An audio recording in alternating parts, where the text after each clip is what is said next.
Hello everyone, my name is Amber. Welcome back to my channel, Amber Reads Romance. Today, I'm really excited to do this video. It's a little late coming up because I wanted to do all this 2023 wrap stuff for you guys, but things have been a little crazy, but I do want to get this video up even if it's a little late because this is my top 10 historical romances for 2023. Last year, I made a goal for myself to try and read more historical romance, and I think I did a really good job, but I want to do better this year too, so it's definitely going to be another goal of mine for 2024, but I really wanted to do this video of my top 10. I read some amazing historical romances this year, discovered Tessa for the first time, so it was a fantastic year for historical for me. This upcoming year, I'm hoping to find some new historical romance authors, maybe more indie published ones. But anyways, I digress. Let's dive into my top 10 historical romances for 2023.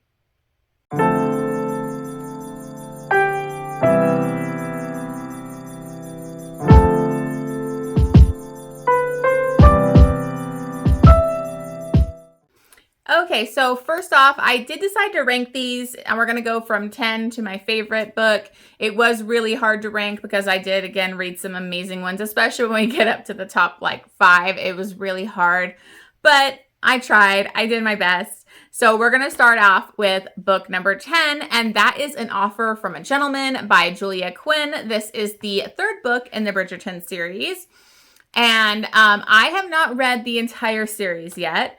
But this is the only one that I gave 5 stars to so far, and it's my favorite. And Benedict is my favorite Bridgerton. But again, I haven't read the whole series.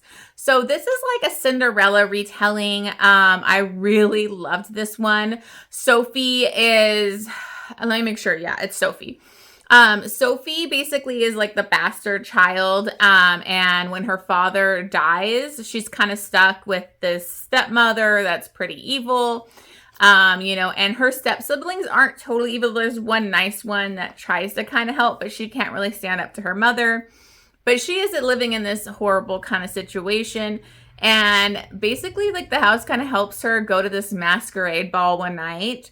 And very much like Cinderella, she goes, she meets Benedict, and he's instantly like entranced with her. He's like all in on this beautiful woman. They have like these amazing moments together, but of course she has to get home by midnight or whatever the time is, and she leaves. He ends up getting like her glove, and so it happened to have like her family's crest on it, and he's like searching for her because she's the one he wants. But of course, like the stepmother kind of figures that out when he's looking for this glove and everything, and she like kind of kicks her out of the house. And so it's a couple years later, she's been kind of like a serving girl in a house, and she's almost getting attacked, like assaulted by these like rich douches. And Benedict comes across it at the party and helps her, and he decides to take her with him to like one of his houses. It's like a bad storm and everything, and then he's going to offer her employment up at his house.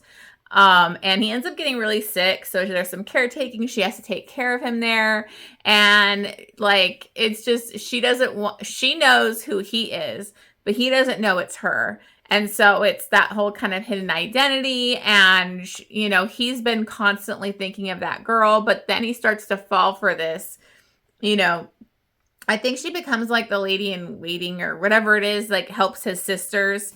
And then she ends up working in his mother's house, and I love his mother so much.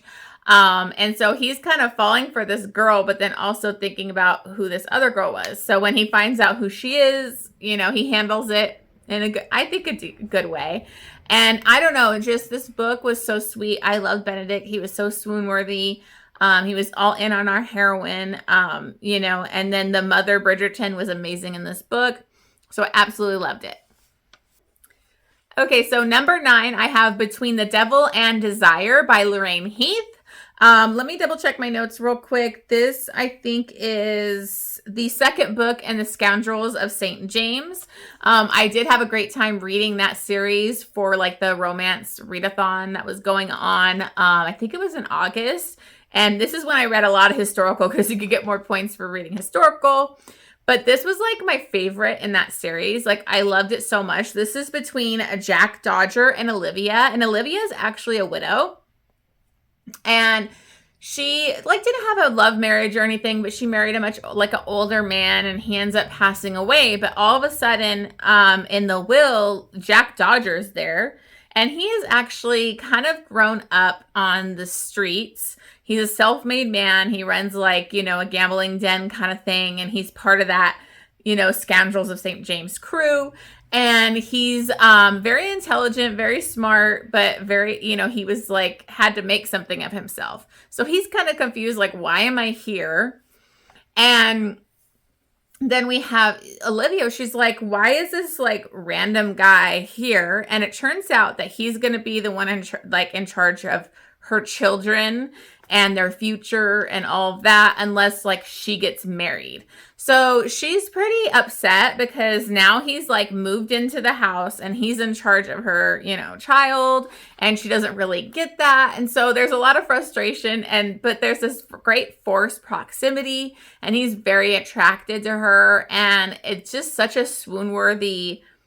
Like, I love, like, there's a major caretaking again in this one because she gets really sick. And so he has to kind of step up and actually be there for the kid. He didn't want to have to take care of a kid or anything. But this could be really good for him. So he actually does a lot of caretaking with her and taking care of her kid. And they start to, like, get to know each other. And it's, like, the slow burn. And, like, their first kiss was, like, so sexy and hot. Like, I just love Jack Dodger. There is some major trigger warnings in this for, like, abuse. He did it, like, was badly abused as a child, essay, that kind of stuff. So just be aware. There are some darker stuff in Lorraine Heath's book, so just be prepared for those. But I absolutely loved this. It was such a great widow romance, and Jack Dodger was just such top tier for me. Okay, so number 8 I have, and this is a new author that became a favorite for me last year, and that is My Darling Duke by Stacy Reid. This is the first book in the Sinful Wallflower series, and I absolutely fell in love with it. It was my second book by Stacy Reid that I tried, and I just loved it. It is a Beauty and the Beast kind of retelling. We have a severely scarred, damaged hero in this. We have Duke of Thornton, sorry. This is Alexander, Duke of Thornton, and he is actually kind of been a recluse. He's been living away from London for like, I think 10 years. And then we have Kitty, or Catherine, but they call her Kitty in this. And she is actually a wallflower and not doing really well finding a match. She's not so concerned for herself, but she's more concerned for her sisters because she wants them to find good husbands. So she hatches a plan, a little scheme, to do whatever it takes to get a husband, to like improve her standing. So she pretends that she's engaged to Alexander, Duke of Thornton, and it kind of spirals out of control. She's trying to up their standing in the ton, and she ends up getting interviewed for articles because he's so mysterious. There's a lot of intrigue around him. And so all of a sudden his lawyers contact her. They kind of like offer like money, like to get new dresses and things like that. And so she kind of just goes with it because she needs to like look the part and can go with the story here. But it does get back to Duke of Thornton, and he's like, who the hell is this chick?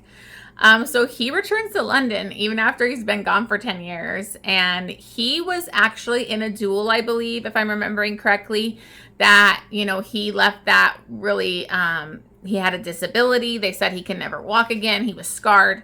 And so, you know, he's been like kind of like this recluse. And so he shows up and she freaks out.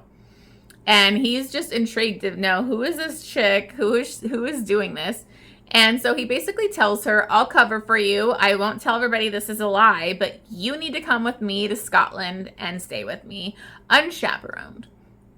So she does. And so it becomes their journey of getting to know each other. You know, they have like get stuck in like this little cottage at one point, and they like have to share a bed. So it has the one bed trope. It's just so cute and sweet, and I loved it.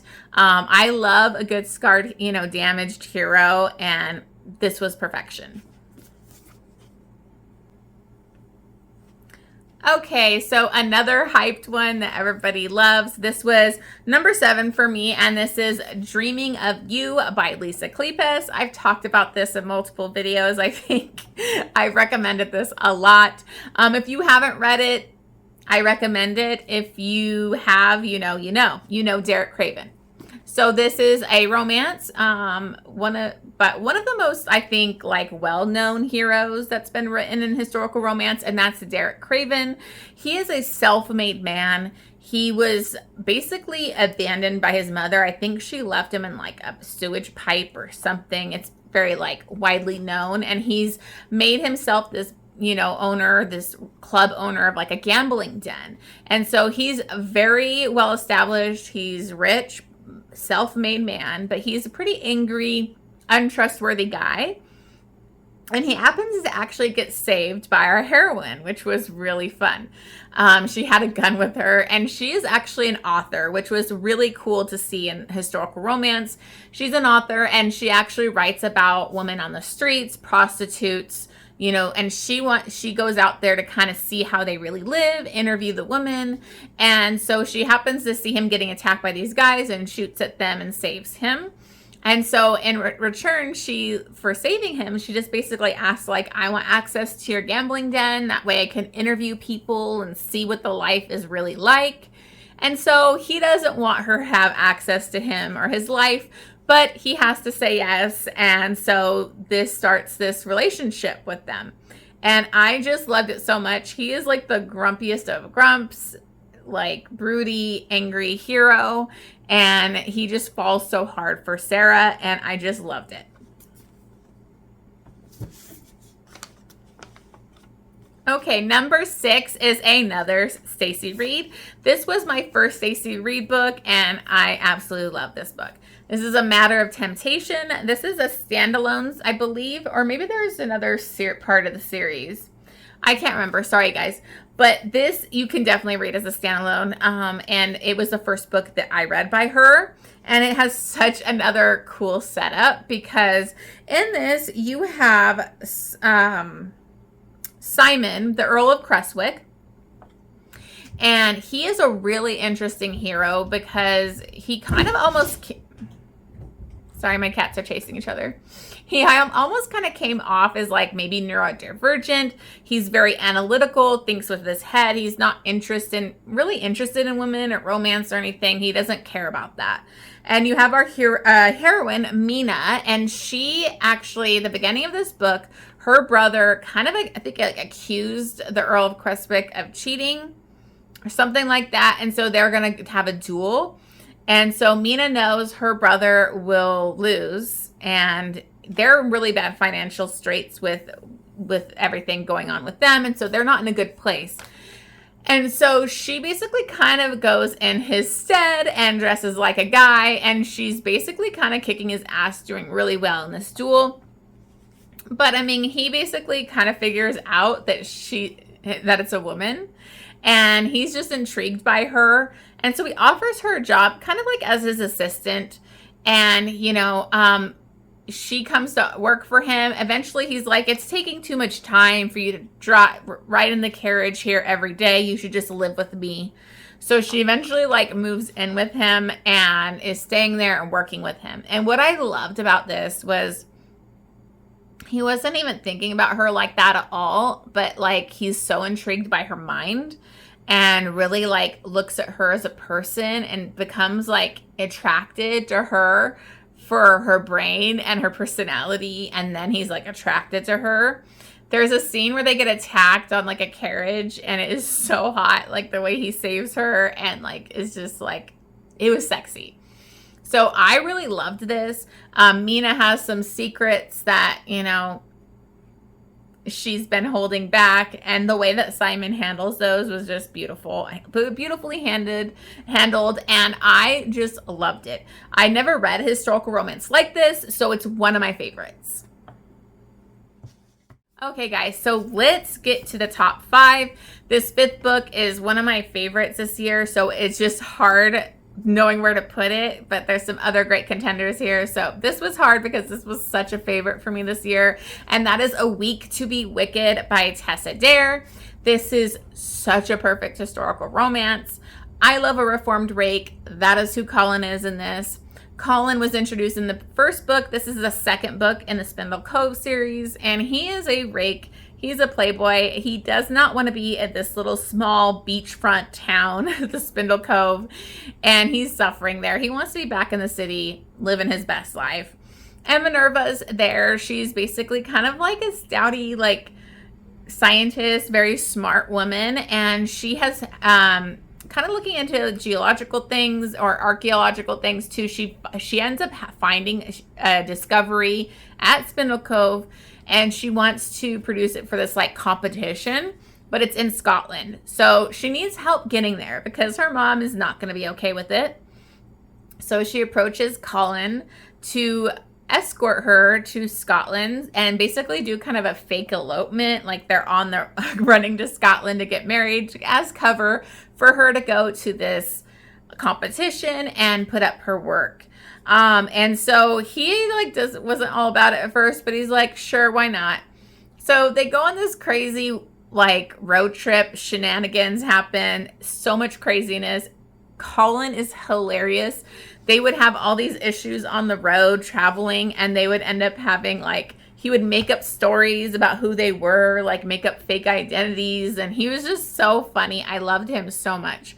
And they go on this crazy road trip, and they start to kind of have an attraction going on.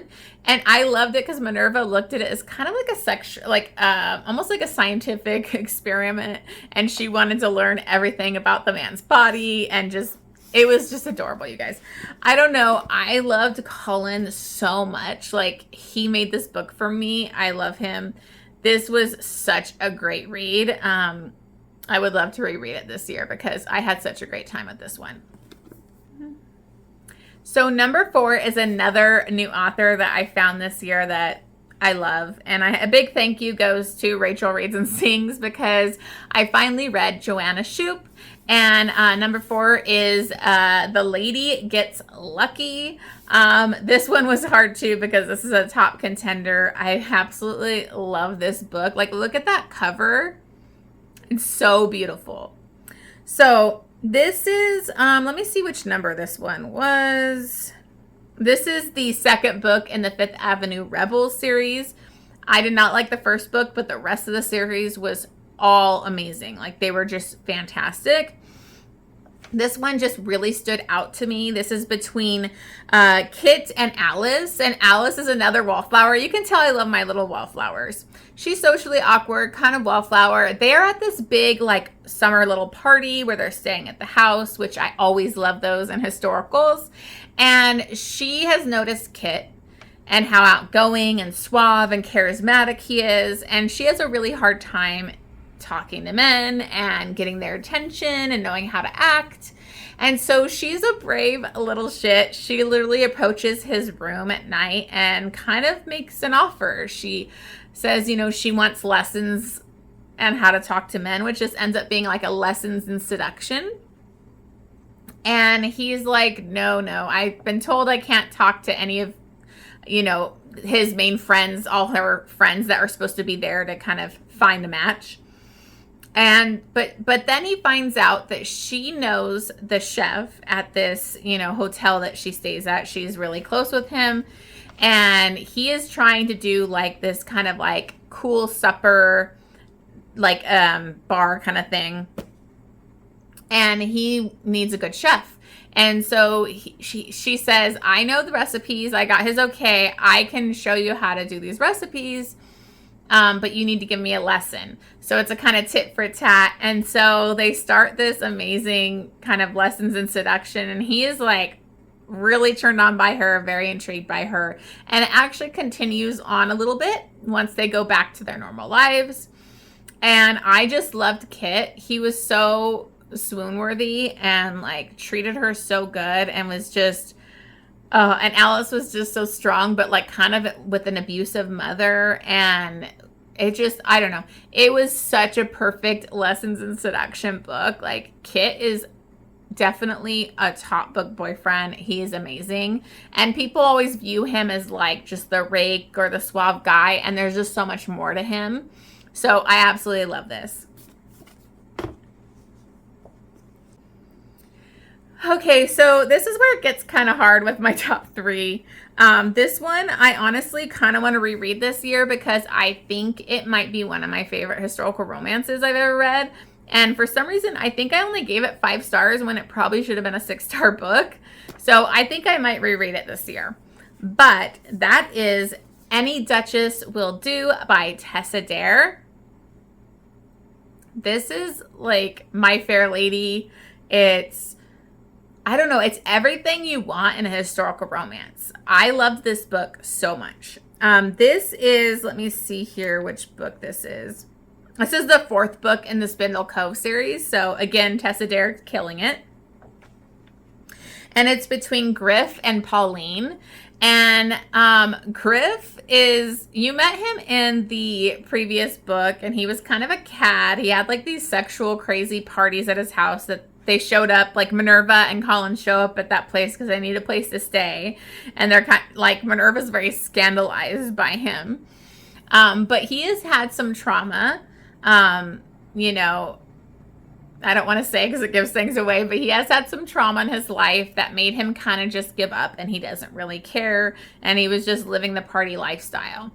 But, you know, his mother is over it. He needs to get married. He needs to produce an heir. And so she basically kind of kidnaps him. He wakes up in a coach and they're on their way to Spindle Cove. And she's like, you're going to pick a wife. I don't care who it is.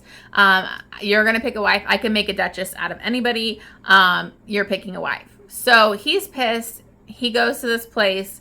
And Pauline happens to be like one of the serving girls. She's, you know, working woman on that at Spindle Cove. And, you know, she takes care of her sister. And so that's another really great relationship. You know, her sister's kind of like on the spectrum, and, you know, she takes care of her and like so she doesn't get bullied by people. So she's very protective. And so she kind of comes in covered in flour, a mess. He sees her, knows there's no freaking way my mother would like want this. So he says, that's her. That's the one I want.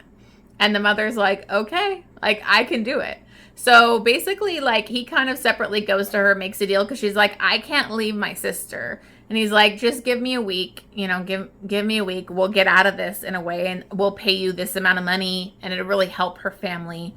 And her dad, like, almost kind of, like, sells her off. It's, like, really gross.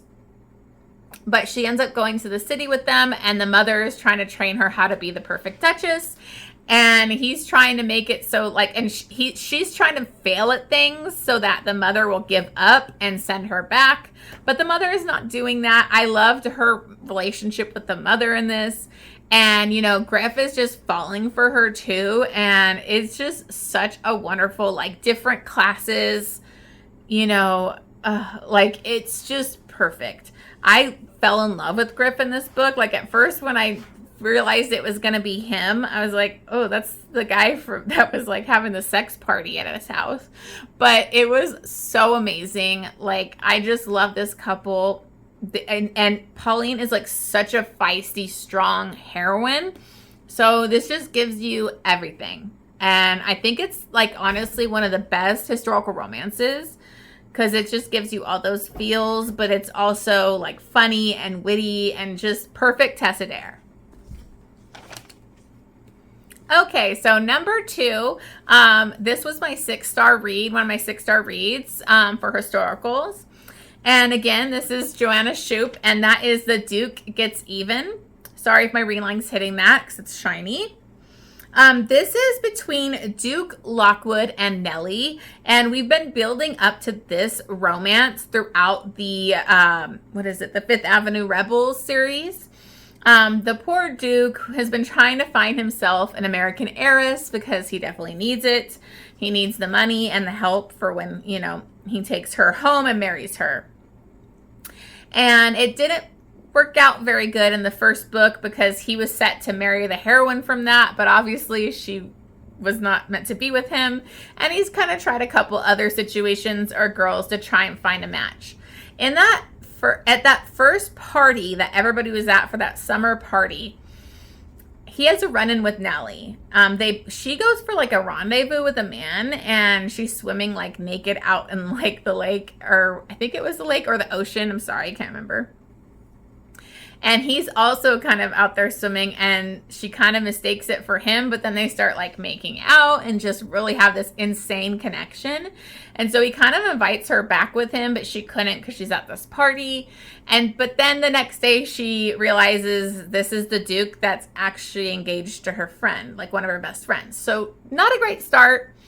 But now we're jumping ahead later after that party, and, you know, things haven't been working out for the Duke. He's trying to find his heiress, and him and Nellie just keep having these run-ins. They have, like, insane sexual chemistry, and, like, Nellie is just such a strong heroine. She doesn't really want to get married. I love it because she has, like, her Irish side of her family is, like, these Irish kind of mafia almost, which I would love to see that like as another series.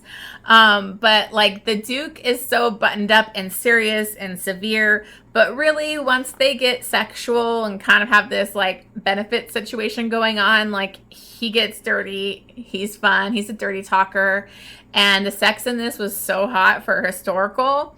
And I just really loved them. They were so fiery, and like it had a really lot of good, strong stuff going on in this book. Her also helping women like not wanting to be pregnant and giving them the things that they need, which was kind of risky at that time. So a lot of stuff going on in this book, but I absolutely loved it. I think it's such a phenomenal series, and this was a really, really good conclusion to it.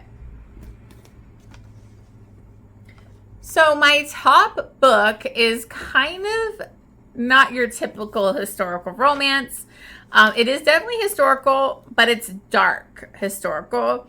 You know I love my dark romance, and she's my dark romance queen. And if you've seen my channel, you probably already know what I'm going to say, and that is Sea of Ruin by Pam Godwin.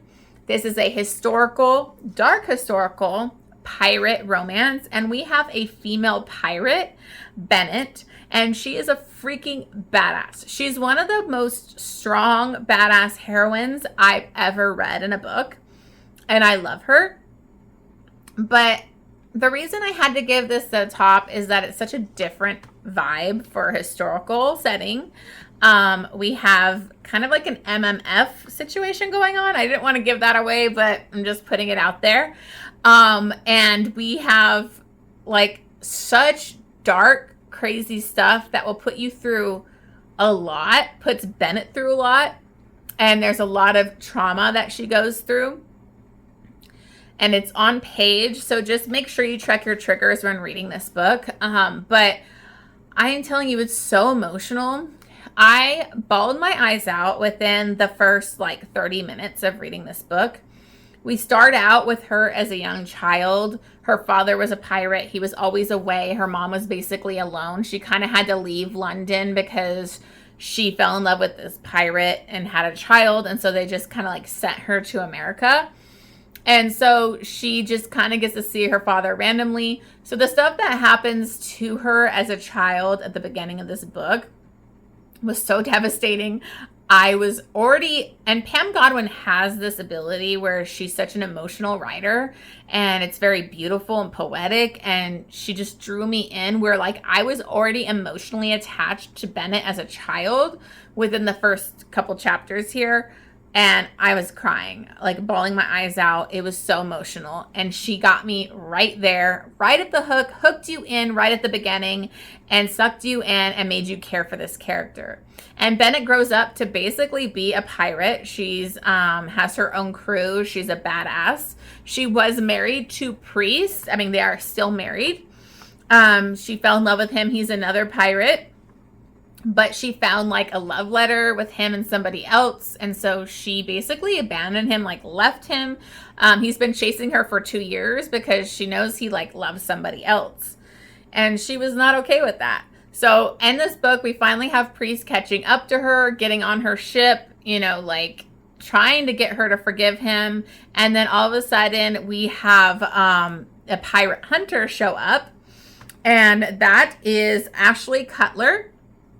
He basically hunts down these pirates, and she kind of sacrifices herself to save her crew so they can get away, and so that Priest does not get caught. Because even though she's upset with him, she still loves him. And she basically becomes Ashley Cutler's captive. He ends up keeping her in his cabin. And she is basically going to try to do whatever she can do, use her body, her wits, anything to try and get out of the situation. Because he's taking her to London to be hanged. So this is fantastic. Let me just tell you, there's essay on page. It is brutal. It made me cry. It has a really dark subject matter in this, but, and I honestly did not like Ashley Cutler for most of this book, but Pam Godwin will get you to turn. She gets you to like the bad guys, and I just loved it. And, you know, there's just this insane connection between all three of them. This is one of the most unique, beautiful, heartbreaking, dark kind of books I've ever read, and I think if you haven't tried it yet, you have to, as long as you can handle those dark, you know, triggers, because it is emotional. This is a 6-star book for me. It's one of my favorites of all time. I love this cover. I just love Pam Godwin. She can do no wrong. So those are all of my top 10 historical romances. Let me know if you've read any of those or are planning to. I hope you are. Let me know what your favorite historical romance you read this year was, because I always need to add some more historical to my TBR. Thank you so much for watching this. If you can, please remember to subscribe, like, and comment down below, and I will see you on the next one.